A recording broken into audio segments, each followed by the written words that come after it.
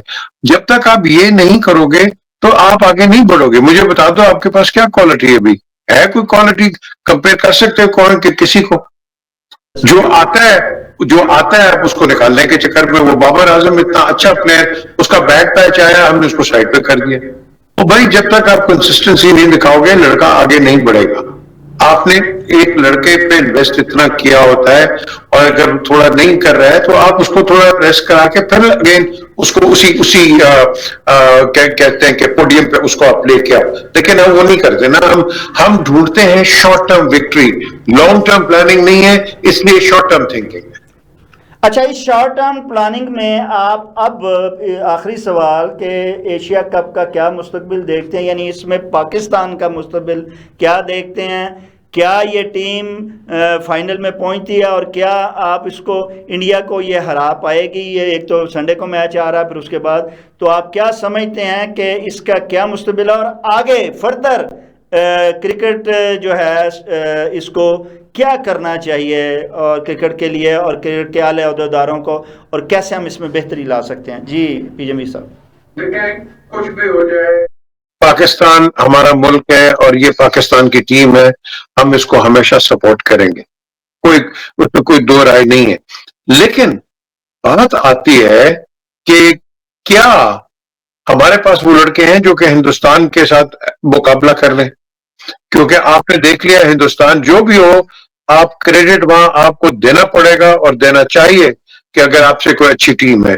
India بہت اچھی team ہے، انڈیا پاکستان سے بہتر ٹیم ہے، لیکن بہتری کے ساتھ یا اچھی ٹیم کے ساتھ آپ کیا کر رہے ہیں؟ میرا تو سوال یہ ہوگا، آپ کر کیا رہے ہیں؟ آپ کیوں نہیں اس معیار پہ آتے؟ آپ کیوں نہیں اپنے آپ کو ٹھیک کرتے؟ آپ کیوں نہیں گراس روٹ پہ کام کرتے؟ ہمارا کیونکہ گراس روٹ پہ تعلق کو نہیں نہ رہا. اب وہ پی ایس ایل آ گیا ہے، اس کے بعد انٹرنیشنل کرکٹ شروع ہوگی. ہمیں کلب کرکٹ پہ توجہ دینی ہے جہاں سے لڑکا نکلے گا. تو جب تک کلب کرکٹ پہ نہیں آپ توجہ دیں گے، لڑکا کہاں سے نکلے گا؟ مجھے بتا دیں. جو تکے سے نکل آئے کہ آپ انہیں پہ بینک کرتے رہیں گے. آپ کو اپنے آپ کو ریویو کرنا ہے. جب تک آپ اپنی پالیسیز کو ویدر اٹ از اسپورٹنگ یا ادروائز، جب تک ہم پاکستان کو up to the mark and up to the date نہیں لے کے آئیں گے، ہم یہی بحث میں مبتلا رہیں گے. صاحب آپ نے ہمیں ٹائم دیا، ہم آپ کے ایک دفعہ پھر شکر گزار ہیں. ناظرین، جیسا کہ پی جے میر صاحب نے کہا ہے کہ ہمیں ریویو کرنا پڑے گا، ہمیں اپنے گریبانوں میں جھانکنا پڑے گا، ہمیں اپنے رویوں کو درست کرنا پڑے گا، تو ہی ہم آگے چل پائیں گے اور آگے بڑھ پائیں گے، اور جیت اور اس کا جو میڈل ہے وہ اپنے گلے میں ڈال پائیں گے. ناظرین، اس کے ساتھ ہی پروگرام کا وقت ختم ہوا چاہتا ہے. اپنے میزبان شاہد ندیم احمد کو اجازت دیجیے. آپ کا، ہمارا، ہم سب کا اللہ نگہبان. بہت شکریہ.